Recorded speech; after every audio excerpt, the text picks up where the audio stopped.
Mga kaibigan. Bigyan natin ng reaction opinion itong video posted by ABS-CBN, interview ni Karen Davila kay Senator Francis Pangilinan. Tinanong, SB 11, kumpiyansa na ba kayo na may magbabago ang liderato ng Senado sa araw nito? Sabi niya, baka SB 13 na kami. Umaasa sila na magkakaroon ng change of leadership ngayong araw or sa mga susunod. O, pakinggan natin siya. All right, this morning we have with us Senator Francis Kiko Pangilinan. Senator Pangilinan, good morning to you. Hi, good morning, Karen, and to all your viewers, sa lahat ng mga nanonood, nakikinig. Magandang umaga. All right, now Senator, does the SB 11, etong solid block 11 na tinatawag po ng grupo ninyo, do you actually have the numbers to stage a Senate coup and change the leadership today? Hindi pa nagre-regroup, pero one day is a long time. So baka SB 13 na kami. Posibleng today, SB 13 na kayo. Or SB 19, ha? SB 19. Si Senator talaga. Hindi, seriously ito, no? So, ang mayorya kasi, 13 senators, kayo po ay 11, is quite close. Yes. So, do you have the numbers for a Senate change today? Ang sagot ko dyan, abangan. Abangan. Every day, there are many meetings. So we will see. Ang sa atin, of course, kasi may mga nagsasabing, ba't di naman kayo magtulungan? Ang sa atin kasi, ang hirap magtulungan pag ganito ang sitwasyon sa Senado na wala, sabi nga ni Senator Ping Lacson, and I agree with Ping, our credibility has sunk to the lowest level since I became Senator in 2001. Nagkaparilan sa Senado, lawlessness, nagkahabulan, isang wanted ng ICC, pinoprotektahan, that's the perception. It's really terrible. No? And then kaming na labing isa, we feel na we have to do something about it as best if we can. No? And find a solution wherein the leadership will be, a leader, the leadership will have the support of the public. The leadership can be trusted, mapagkakatiwalaan. And that's why we are where we are. And former Senate President Tito Soto did not want to regain the top post again. Yes, in fairness to former Senate President Soto, he was the one who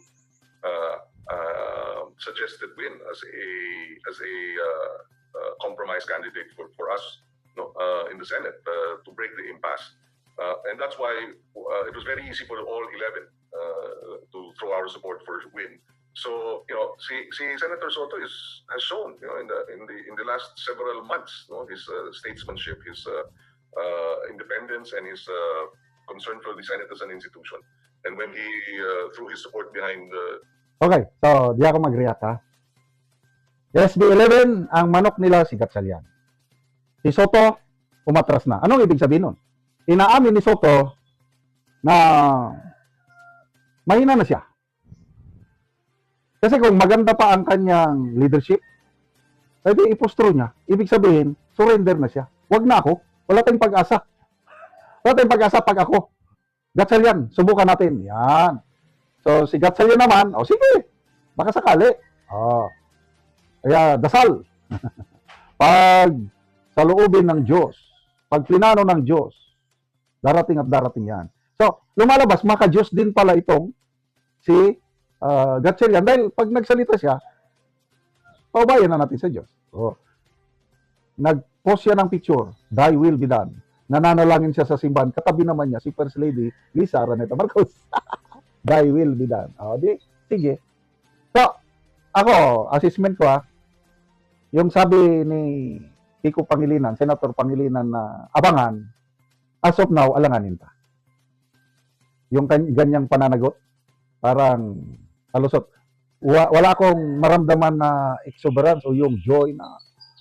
Kasi kung meron na, sabi tatawa yan yung body language. Makikita mo sa body language. Kung meron na silang 13. But the way I look at it, yung body language ni Pangilinan na, wala, abangan, wala. Mga kapwa ko, DDS, this is a battle between good and evil. Kasi nakatay dito yung flood control scam. na nung previous leadership, Soto Lacson, kinabayaan na. Binaon na sa limot. Charge to experience na lang. Kawawa naman tayo. Kaya itong Brave 13 leadership, gusto nilang simulan o buhayin mulit ang investigasyon. So, ako, pabor ako dito sa Brave 13 dahil yung direction nila is ituloy ang investigasyon, tawagin, patistiguin ang Brave 18, tawagin yung maglulong Bersamin, tawagin si Saldico, yung mga tauhan niya, yung dapat na magsalita para mailantad ang katotohanan. So, Brave 13 ako. Dahil ang Panginoon, He is the truth. I am the way, the truth, and the life. Kaya sinasabi ni Gatchalian na ipasaubayan na sa Diyos. Sinasabi naman ni Cayetano na bahala ng Diyos. Kanino panig ang Diyos? SB 11 o Brave 13? My prayer is, ang Panginoon, sana, palaging nandyan sa Brave 13. I believe it was God's will for Brave 13 to emerge para magkaroon ng change of leadership sa Senado, para ma-open up na naman ang investigasyon sa flood control at saka mapigilan yung napaka-delikadong plano nila na charter change, term extension, wala na. Lubog na ang Pilipinas pag matuloy nun. Pinoy Trending, panawagan ni Auntie Claire Castro. Yusek Castro nanawagan sa taong bayan na tulungan ang gobyerno na hanapin si Senator De La Rosa. Nanawagan si Palace Press Officer Atty. Claire Castro sa publiko na kung maaari ay agad na isumbong sa otoridad kung sakaling makita nila si Senator Ronald Bato de la Rosa. Sa isang panayam sa radyo, maaari manong makatulong ang mga Pilipino sa paghahanap kay De La Rosa sa gitna ng kinakaharap nitong warrant mula sa ICC. Sabi niya, all Filipinos can help by reporting to authorities if ever they see a fugitive in their areas. Matatanda ng itinuturing na fugitive si De La Rosa ng gobyerno na mariing tinutula ng kampo ng senador dahil sa hindi nila kinikilala ang warrant ng ICC. Okay, tingnan natin ang reaksyon ng taong bayan, ano? Okay, so dito, ano ba?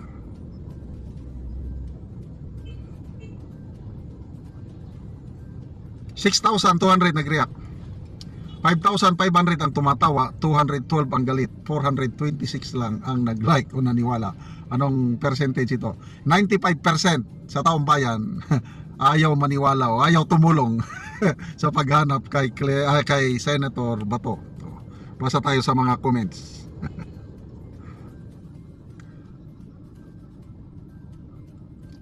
Oh, Jasmine Ryan sabi, mas gusto pa namin taguan si Bato.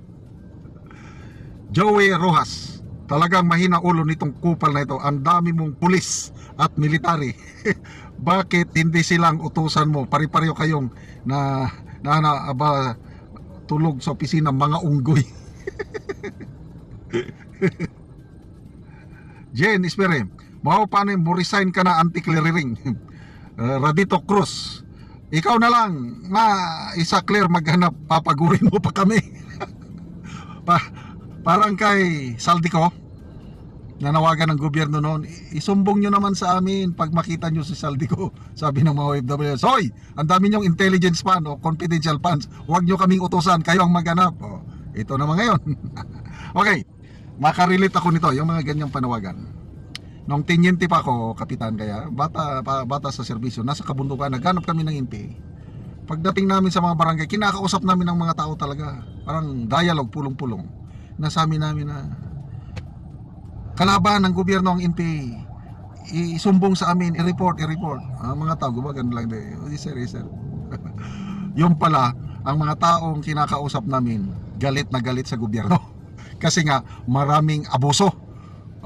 Pinapabayaan sila ng gobyerno. Kaya wala kaming mapalang report. Hindi kami tinutulungan ng taong bayan noon. Bagkus sila pa ang nagtatago sa mga rebelde. Yung mga rebelde, yun na pala ang mga kabasketball namin. Yung mga kasalamuhan namin sa barangay na pinupunta namin. Mga rebelde yun. Yung armas, itinago lang ng mga tao. Ganun yan, kung wala kang popular support, talagang wala kang mapapalang impormasyon, wala. Until such time, nakita namin yung abuso, Then nagbago ang armed forces. Iniwasan namin yung abuso. Kinuha namin ang simpatya ng mga tao. Nung nasa amin na yung simpatya, nakuha na namin ang suporta nila. Dahil wala nang abuso eh. Ayun na, ang mata magsabi na, sir, nandun sila sir. Sir, nakita ko sila, i-guide ko kayo. Ayun. Kaya madali na naming mahanap yung main nung nakuha namin yung simpatya, suporta ng mga tao. Ngayon, Bato at ang gobyernong Marcos, lalo na kung nasa Mindanao si nasa Mindanao si Senator Bato, nasaan ang suporta ng taga Mindanao? Sa Marcos administration o na kay Bato? Ganon lang yon, anti-clear. Tanungin nyo muna ang sarili nyo. Hindi lahat ng Pilipino satisfied o masaya sa administrasyong ito. Tingnan nyo yung mga surveys. Example, Pulsesia, yung matandaanan ko lang 97% sa taga Mindanao pabor o may tiwala kay BP Sara. Ibig sabihin yun, yung 97% na nagtitiwala kay BP Sara, nagtitiwala rin kay Bato. On the other way around, 3% lang ang approval satisfaction rating ni Marcos Jr. dito sa Mindanao. So, ganun yun, kahirap. Siguro kung si Bato nasa Luzon, ayan, may mga tao na galit kay Bato, galit kay Duterte, yun, magsusumbong sila. Kung ako si Bato, alangan naman na magtago ako sa Luzon. Magtago ako sa Mindanao na alam ko, teritoryo ng mga Duterte. So, good luck Anti-Claire Castro. Sana, sana may mga tao na makinig, maniwala sa iyo at magsumbong.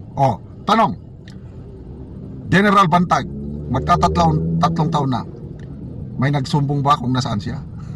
I believe, nandyan lang sa tabi-tabi ni si General Bantag. Kaya lang, ang law enforcement agencies, hindi nila alam kung nasaan. Kasi nga, ang suporta ng taong bayan, kung nasaan siya nagtatago ngayon, ayaw sabihin ng mga tao, ayaw siya report. Ganon lang yun, Anti-Claire Castro. Hindi, porke nanawagan ka nga, all Filipinos can help by reporting. Ay, nako. Hanggang salita lang yan, kailang pasok dito, labas doon. Kaya ngayon, tinatawanan lang kayo ni Senator Bato. Tumatawa siya at Anti-Claire, I don't know.